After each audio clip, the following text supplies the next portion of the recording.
Welcome to the Teeth Time Podcast. This is episode 3. My name is Steven. I am a first-year dental student, and I'm extremely blessed and excited to welcome my first guest to the show today.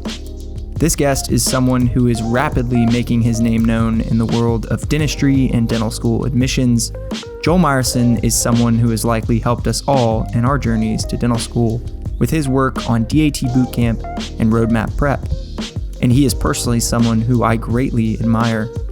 I look forward to talking with him about life as a creative and a dentist, and I'm super blessed to bring this conversation to you all. Joel, welcome to the show. Thanks so much for having me, Steven. Happy to be here. How are you doing, man?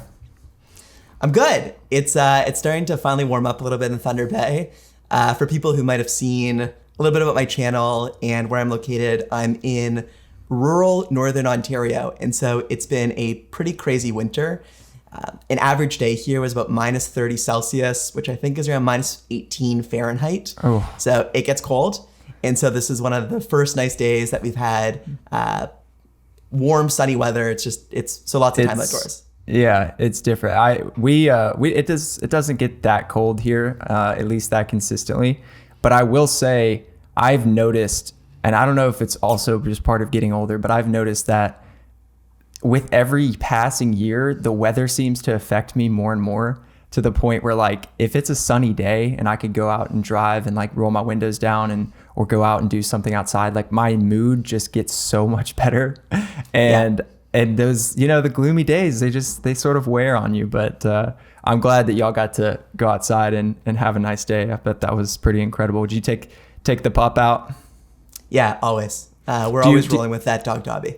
You have one dog? Yeah, so for the time being, we actually have a deposit down to get a second dog.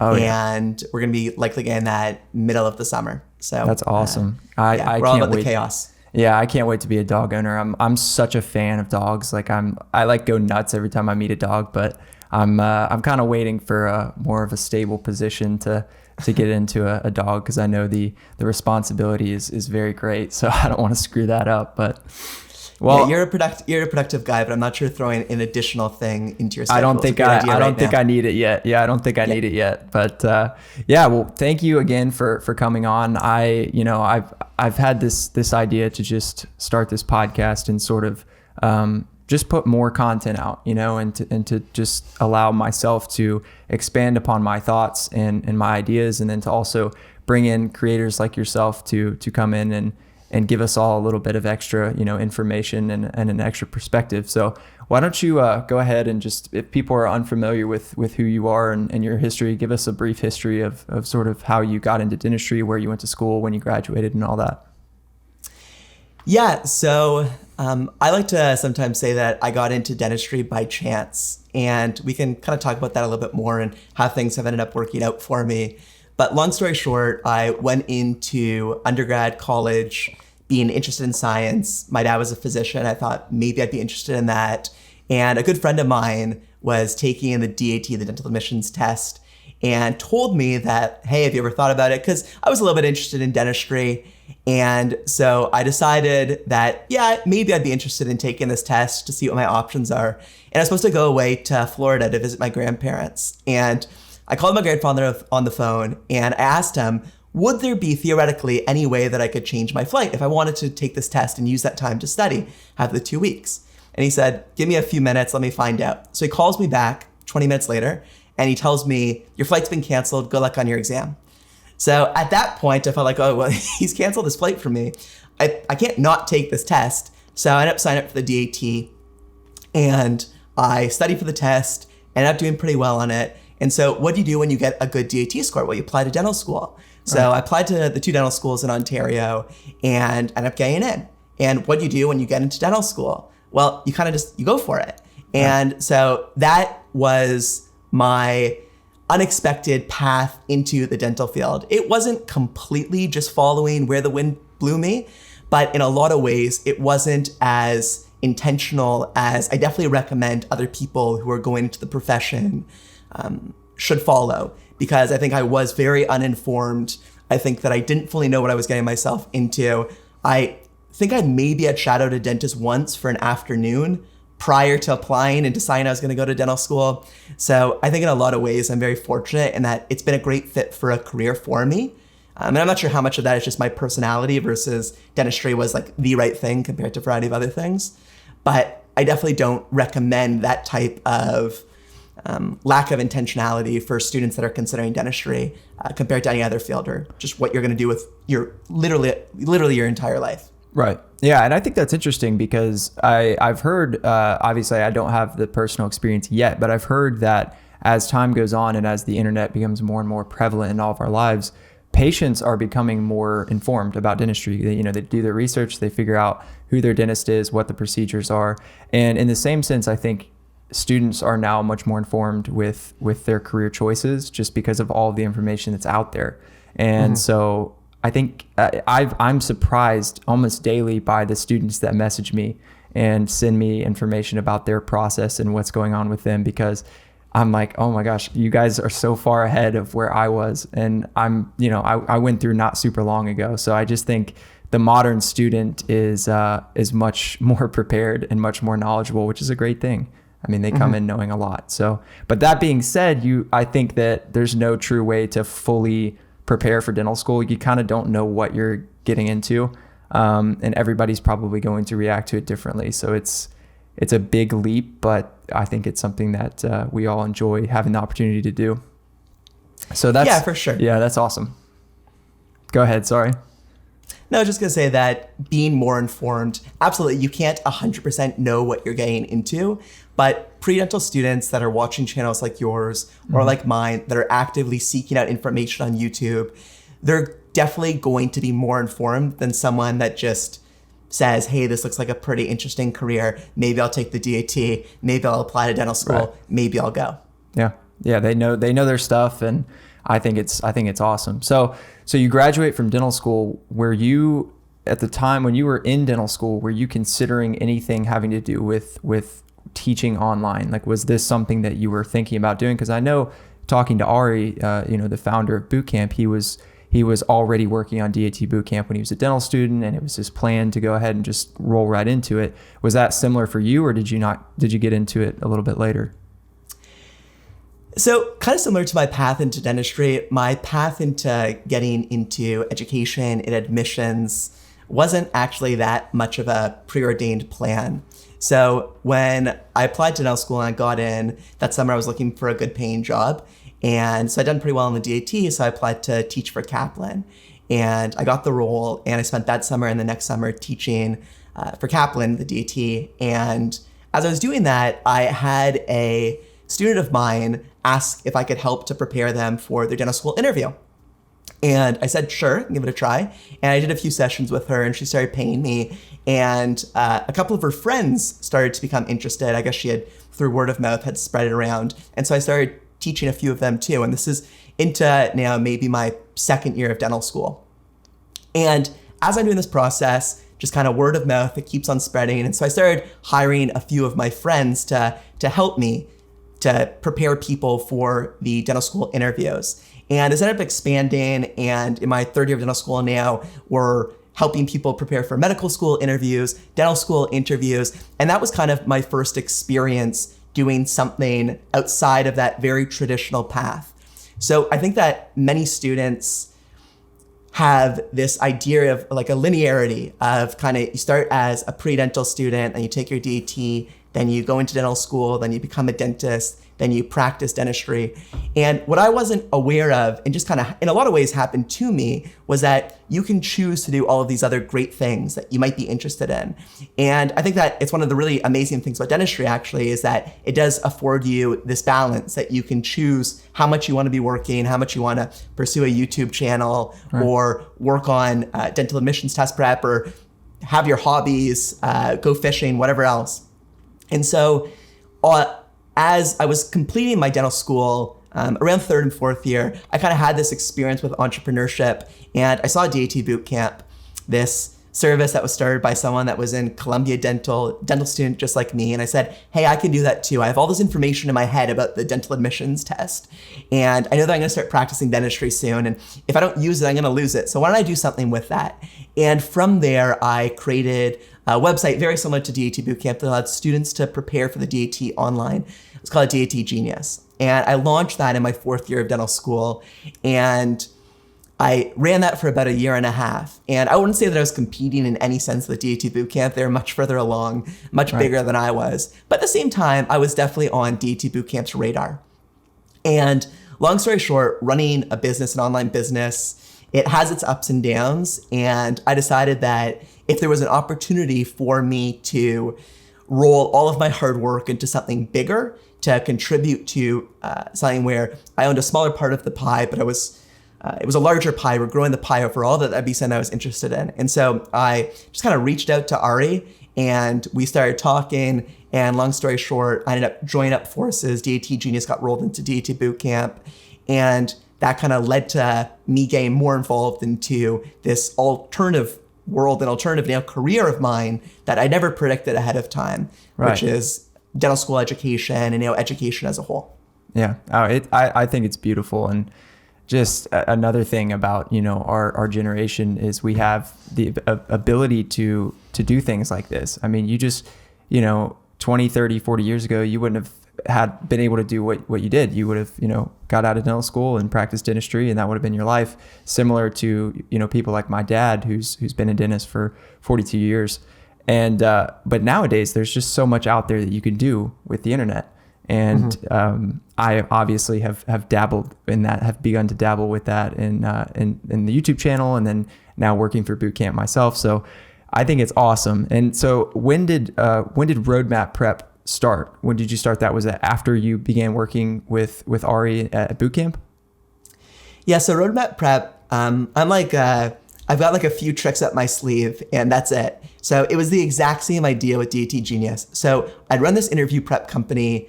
It was in-person sessions or live video sessions, doing things over Zoom or Skype at the time. And I had all this information in my head about how to be successful in the dental school interviews.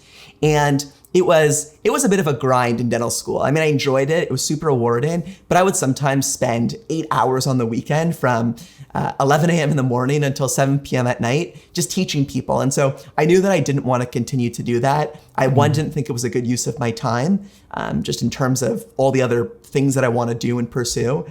And two, I thought that there was probably a more efficient way that I could offer something to students that'd be more affordable and help even more students, just kind of democratizing access to it. And so again, it's the exact same playbook as DAT Genius. I had all this information in my head. Let's record it. Let's make video modules out of it, and let's put it up online.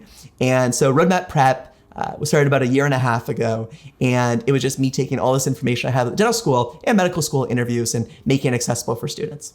Yeah, that's awesome. So I have a younger brother who is a senior in college right now, and he is applying for vet school.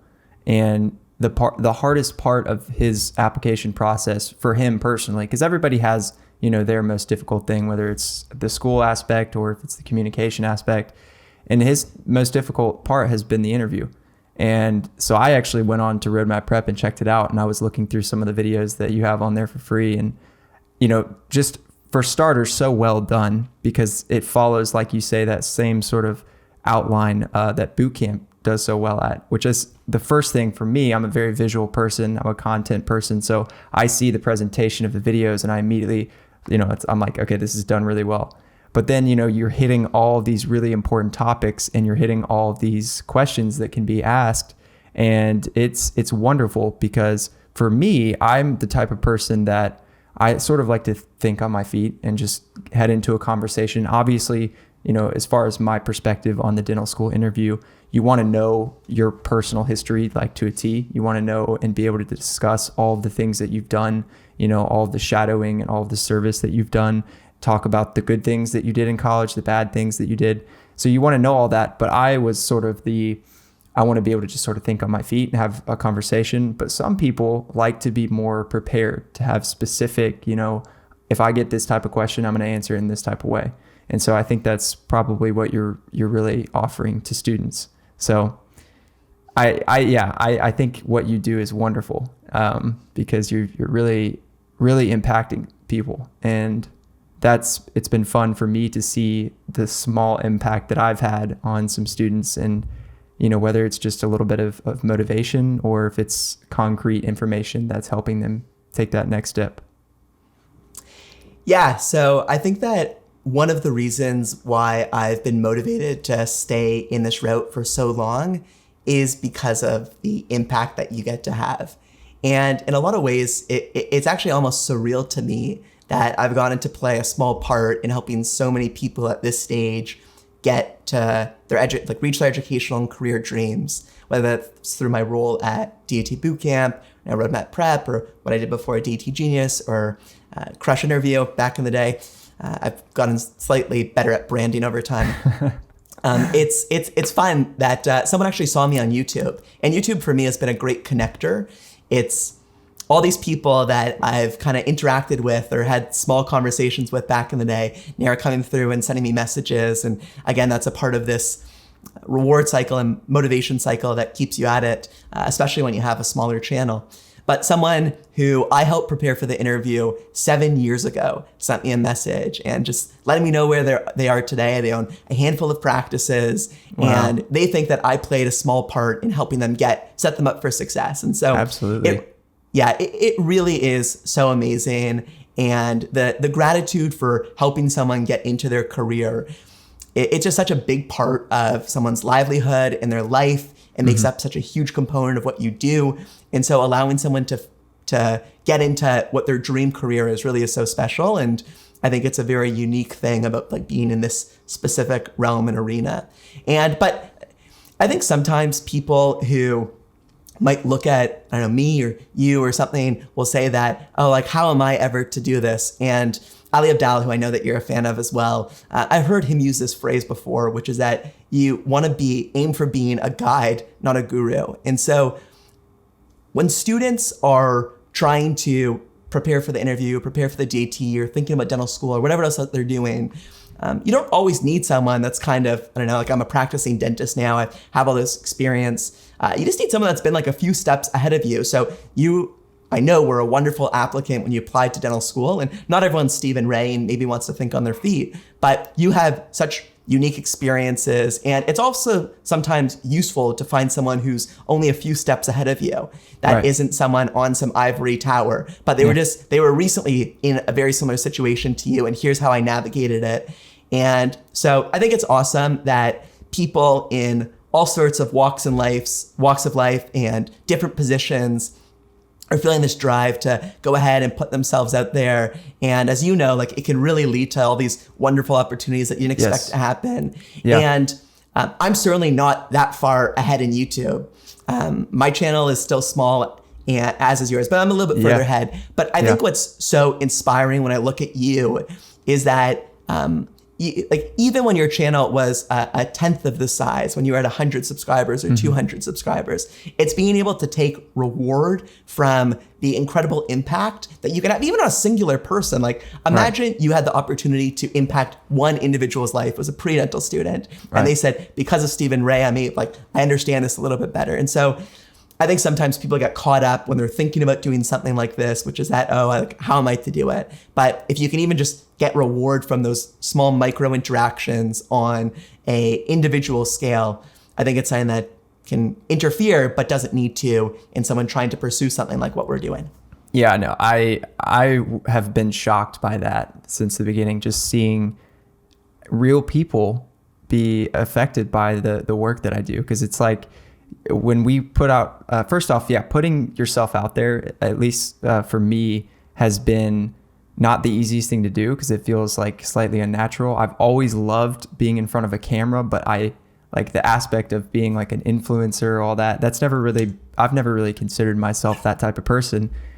But when I get to see how some of the work that I've done impacts people, it makes it all worth it.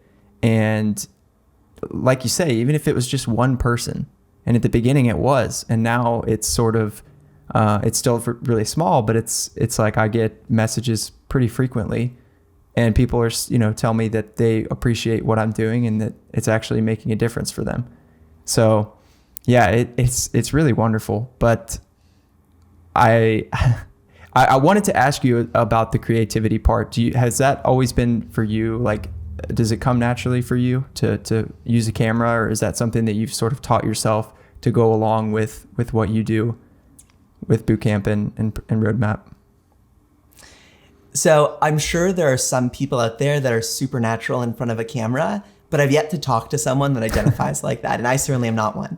Yeah. So I think for the majority of people, there is a lack of naturalness in talking to a camera, in putting yourself out there.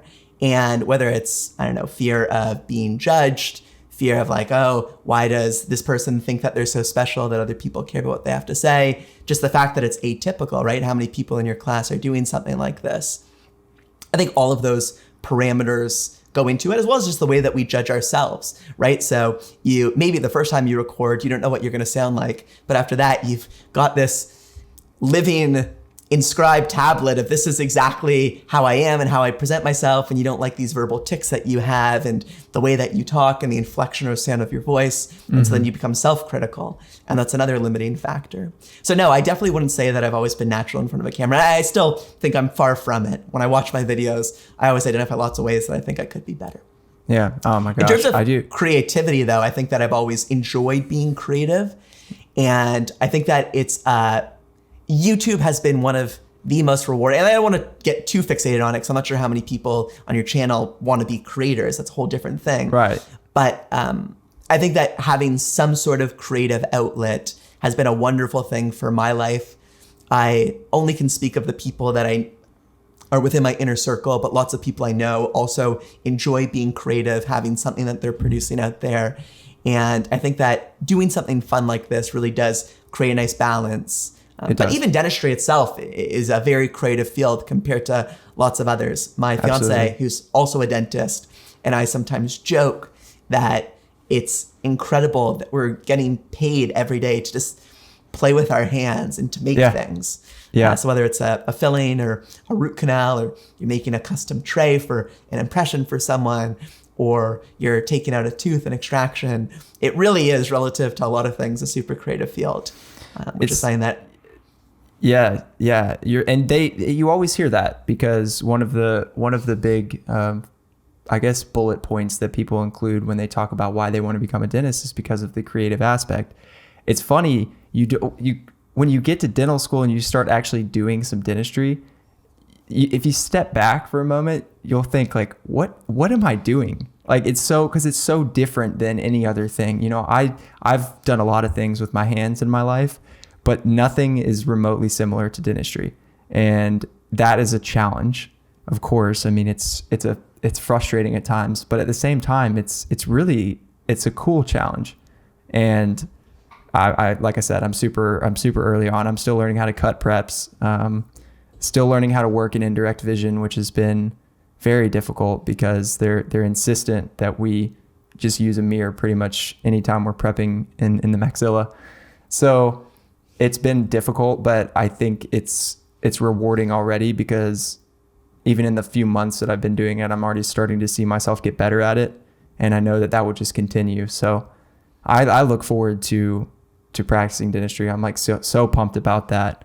And that actually just reminded me. So I wanted to ask you about working in a rural community, because I've actually discussed with my classmates quite frequently about what their plans are.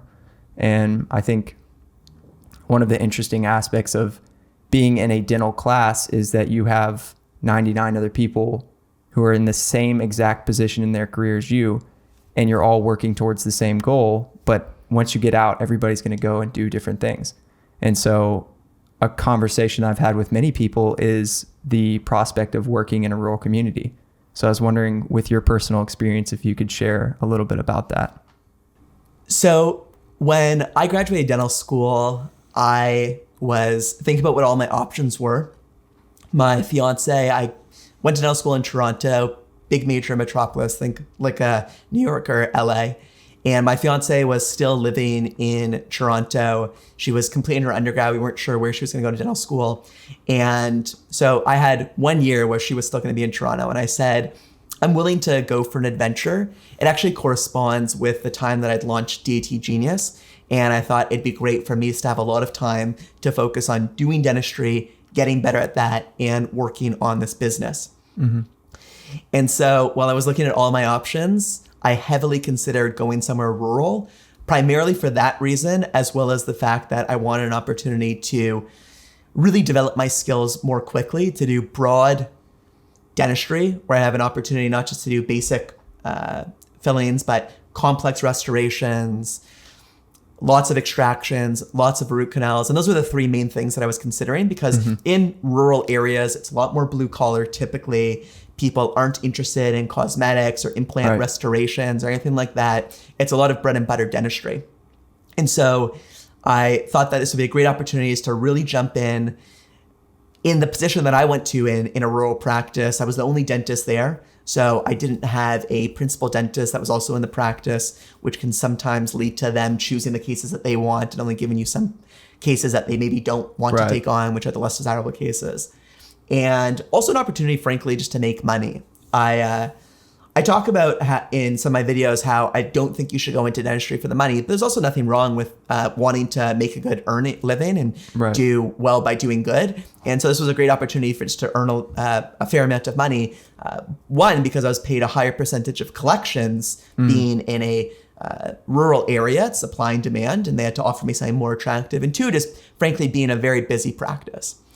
So we decided I'm going to do it, and it's only going to be a year. And I moved to this very small town, 3,000 people, and I do it for a year. And it's about 2.5 hours from an airport. It was a little bit difficult to get back to Toronto to see my girlfriend, but things were going so well. We say maybe if I move somewhere rural, but a little bit more accessible, we can keep this going. So we'll try another year.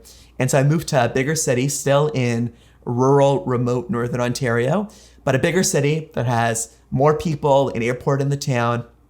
And things have honestly just been so good. Every year we decide, let's just keep on going. I'm still continuing to enjoy this. I find my practice really rewarding. I'm doing dentistry that I love. I'm getting an opportunity to grow so much as a young clinician.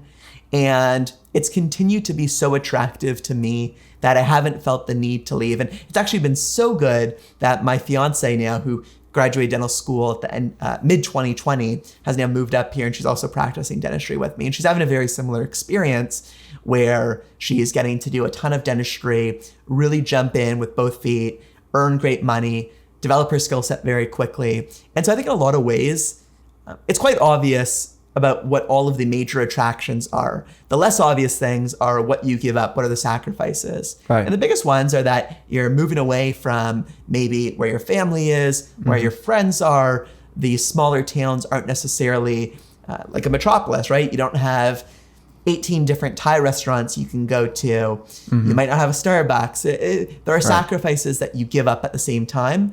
But I find that as long as you're choosing, based on my own, I can only talk about my experience, but based on what I've been through, I would heavily recommend that people at least consider it. And if you're the type of person who's up for an adventure, you're willing to move somewhere that's a little bit remote, a little bit more isolated, maybe only come home on the weekends. If you're okay with all of that, from a dentistry perspective, it can be a wonderful opportunity for you to grow as a clinician, earn a lot of money right after dental school. And it's a playbook that I think a lot more people should at least consider when they're thinking about their options post-graduation. Absolutely. And an interesting thing that you said early on was that, you're sort of looking at doing some of the bread and butter dentistry. And from what I've heard, once again, all of this is coming from other people's experiences. From what I've heard, one of the most difficult aspects of getting out of dental school and actually transitioning into your career is learning how to actually produce a lot of work in a very short amount of time compared to what you did in dental school. And so I think just from hearing you talk about it, you probably got a lot better at doing endo and doing extractions and doing some of your basic operative. And you probably got a lot better at learning how quickly you needed to do that on a real life level and not just a dental school level where you're seeing 1 or 2 patients a day. So that's incredible. I wanted to ask you, because I've actually always, I don't even know the answer to this question, but I've always wondered, so you're an associate at that practice and you're paid. So are you paid a percentage of your production, and that's how you're paid? So typically in dentistry, you'll be paid as an associate as a percentage of collections, not production. So you can produce $10,000 doing whatever procedures, and insurance and patient payments will typically pay for a very high percentage of those, but sometimes you'll have what's called bad debt. So you can't actually collect the amount. A patient got a filling done and they don't actually show up to pay for it. Right. So say out of that $10,000, one $200 filling wasn't paid for, and you write that off. It's a bad debt. So now you've only collected $9,800. Mm-hmm. So typically dental collections are very high. It will vary based on where your office is located, but 95% plus of production is typically collected. 98% plus is even more common, but you'll be paid a percentage of how much is actually collected of mm-hmm. what you produce. Mm-hmm. Okay. Well, I appreciate just the words of wisdom. And I think I would imagine that the demographics of viewers on our channels are slightly different, obviously, because your videos are targeted towards young dentists, whereas my videos are sort of targeted towards pre-dental students. So to just quickly for them, because I don't want to take up too much more of your time, but to quickly for them transition back to the pre-dental process, what do you think, and this is maybe this is cliche, maybe it's too generic, but what do you think is the best piece of advice you could give to a pre-dental student? So truly the best piece of advice is to do what you can to keep your GPA as high as possible. Mm-hmm. So your GPA is one thing that's very difficult to redo. Yeah. And compared to everything else, if you can just focus on doing the best that you can in college, getting your GPA as high as you possibly can keep it, that's going to keep the most number of doors open for you. But that's a little bit of a boring answer. That still is my number one piece of advice, is focus on your GPA. Answer. Yeah. But that's a bit of a boring answer. My second piece of advice is, if you're going to go into dentistry, don't follow my trajectory, which is that it kind of was happenstance. I mentioned before, I'm very happy with everything, and I really love this field. I'm very passionate about it, and I think that it's a wonderful profession still. But I think that it's very important to be informed before you go into the field. And so that means watching channels like yours, getting more information about what it's like in dental school, what it's going to be like as a dentist, going out and shadowing in dental clinics, and really make sure that this is the field for you. Not because I'm being critical of dentistry, but I'm being critical of this idea that you have to decide at relatively such a young age of what you're going to do, and you kind of get tracked into that. And so you want to make sure that it's the right thing. And I actually don't think that there's any rush to go into your profession. So I got into dental school after 3 years of undergrad, 3 years of college, and I went. And if I could actually do it again, I would have gone and done my 4th year of college. Mm-hmm. Because in my head at the time, I was thinking, wow, I just saved a year of tuition in college. I'm going to have an extra year of earnings as a dentist. The opportunity cost, okay, let's say you make, $200,000 as a dentist. I'm earning $200,000 by going to dental school a year early. That's going to pay for a lot of dental school. But in hindsight, I actually don't think that there's any hurry. I could just work a year longer when I'm ready to retire, right? So I think that you're going to do great. We'll all do great in our careers. There's no hurry, and it's better to take the time and make sure you really know what you're getting yourself into before you do it. Because once you take that DAT, once you apply to dental school, once you get in, you're probably going to continue through with it. And There's just so many great career options out there, and this is something that you're likely going to do for the rest of your career. So make sure whatever you choose to do is the right one for you. Right. That's wonderful advice. And we have, in my class, my dental school class, we have so many students who are, I'm 24, which is sort of middle of the road, but we have students that are mid 30s. We have a few that are just around 30, some that are late 20s. So there's, in my opinion, I agree, there's no need to rush it. And I think that if you have, because, being young and being that age, you only get that once. And so trying to enjoy that and to just live your life and try to, I like to say, wake up every day and try to become better than you were the day before. And whether that's improving your health and fitness, or it's reading more and looking at your phone less, or doing things like that.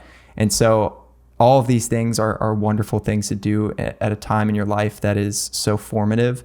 And there will be plenty of time to be a dentist and to work. Because I could think you could probably attest to the fact that it may look glamorous, but it isn't always glamorous. And so the grass is always greener. That's another thing I like to say, because I've found that at every stage in my life, I'm always like, oh my gosh, I want to get to the next step. When I was an undergrad, it was like, oh my gosh, I just want to be in dental school. Once I'm in dental school, everything's gonna be fine. Now I'm sort of like, oh, okay, I really just want to practice dentistry, and so I think if you live that way, you sort of, you miss things. And so I love that advice, and I appreciate it. And I know that there are a lot of people who will be listening to this that will appreciate two different perspectives, two people that are, like you say, a little bit ahead, but really two people that are on sort of the same path, have very similar ideals. And so I think that's wonderful. I'm really happy we were able to do this. Yeah, me too. If I can just add to what you said about once I get to this stage, then it will be great. And I've for so long of my life, I've had that attitude. And once I get into dental school, once I finish dental school, once I start earning, making this amount of money, once I own a house, once I get married. And this is now starting to get into more life advice, but that's sometimes called the fundamental delusion. And the fundamental delusion is when you think that once you get this, that you'll be happy. Right. And I think if I were to add to those other pieces of advices that I gave before, to anyone pre-dental or in dental school or whatever else, it's just to enjoy the process. And so I think that regardless of what you're doing, it's really easy to think that when this next thing happens, then I'll be happy, then I'll be able to relax. I've paid off my debt, I have financial independence, whatever. But if you can enjoy the process, and this kind of relates back to what we were talking about even with YouTube, if you can enjoy the process, I have lots of people message me saying like, I'm thinking about starting a YouTube channel. And I'm actually thinking about making a video on this because I think doing a YouTube channel can be awesome. But you have to enjoy the process, because the amount of YouTubers out there or former YouTubers, it's littered with people that started to do it and tried to do it, but didn't necessarily enjoy the process. So I know you, I know that you're a creative person and you enjoy this creator attitude and figuring out and tweaking and geeking out on camera gear and how can you make this look like this? And you're getting rewarded from the fruits of your labor even right now just by helping a singular individual, seeing that one individual comment. And if you can enjoy the process, I think that so many of the benefits in life come from compound interest and just sticking to it. So this idea of a snowball, which that starts out very small and it just keeps on rolling. It just starts getting bigger and bigger as time goes on. But as long as you can continue to enjoy the process and stick with things and have fun while you're doing them, that's like the ultimate gift in life, because then you're going to be, whether it's in dental school and struggling, which dental school can often, I sometimes liken it to getting punched in the face, just like constantly. It's you're trying so hard and you suck at something, and no matter, it's not like you can brute force your way necessarily into getting better at it. You just need to keep on practicing and indirect vision, using your mirror and trying to see the teeth in the maxilla and drill them. And you're hitting these adjacent teeth and just everything looks terrible. And you ask yourself, will I ever be able to do this? But if you can trust the process, and if you can have this growth mindset that you enjoy just trying to get better rather than a fixed mindset that you won't be able to do it, or you can only do so much, I think it just makes everything more fun in life. It makes it enjoyable. It means that you can enjoy dental school. You can enjoy taking the DAT and seeing what type of score you can get. You can enjoy making a YouTube video and seeing what your retention is. It doesn't matter if you have 13 people watching your video. How many people retained? Was it interesting? And if it's not, don't beat yourself up, but try to ask yourself and think about how can I make this better? What are the great people on YouTube doing, and watch their videos and study it and enjoy it. And it's called sometimes an infinite game. Life is an infinite game. And if I like playing chess, and what's great about chess is that no matter how good you get, you can always get better. I'm never going to be a grandmaster, so I can always try and focus on improving my game, learning more, and I'm never going to stop playing chess. I'll never reach a level where it's okay at this point now I'm as good as I can always theoretically improve. And if you take that mentality to dentistry, you take that mentality to YouTube, you take that mentality to art or whatever else you're doing, it just makes everything more fun. That's incredible advice. I think you have a book in your future. It sounds like you're going to have to get all these thoughts down. I don't know if it's an original idea, but yes. Everybody, that's the other thing is just really quickly is nothing is necessarily original anymore, because everybody's done everything, but we're all unique in our own ways. And the way that we put information together is in its own way original. So Joel, how can people find you? Where can they go to check out your work and see your stuff? I'd say that check me out on YouTube. My name is Joel Meyerson. You can search me, you should find my videos. You can also, if you're studying for the DAT, check out DAT Bootcamp, where I work on the content team. We have the best place, in my opinion, my biased opinion, to prepare for the dental admissions test. A lot of free content. Same with Roadmap Prep if you're preparing for a dental school interview. And you can also, through my YouTube channel, find my Instagram. And if you have any questions, hit me up with a DM, because I do truly enjoy helping people, and I'm happy to help anyone out who has a question for me. Awesome. Well, from my viewers and me, we appreciate it again. Thank you for being here and for giving us that valuable advice and just having a nice conversation with us. I would like to do this again at some point, because I know that you and I will be working together for a long time now with Bootcamp. So maybe we could do it again someday. Yeah, absolutely. And if I could just turn the tables a little bit and applaud you, I think that what you're doing is so awesome. You stuck out to me. So for those that don't know, Steven is now working with us at bootcamp.com. And how that all happened, I know that he's mentioned on his channel before, but Steven sent me a DM about one of my YouTube videos. And I almost instantly told Steven, or I said thank you. And then 2 days later, I sent Steven an opportunity, do you want to come work with us at bootcamp.com? And it's because of the public resume that you had put out with your YouTube channel about showing up consistently, working in public, putting yourself out there. And so you never know what's going to lead to what. And I think that in general, it's awesome what you're doing. It's awesome what others are doing. And I think you in particular are quite an amazing creative and a great teacher. And I think your viewers are lucky that you're putting content into the world. Thank you, Joel. I appreciate that. That actually means so much, especially coming from you. And it has been fun and interesting just to kind of see what this process has brought to the table for me. And I'm really excited to see where it all goes in the future. So thank you so much again for that. That's incredible. Makes me blush a little bit, you know? All right, Joel. Well deserved. I'm going to let you go and get back to work on what you're doing, or if not, just enjoy the rest of your day. And I want to thank you again for this. Thanks, Steven. Good talking. All right. Have a good one.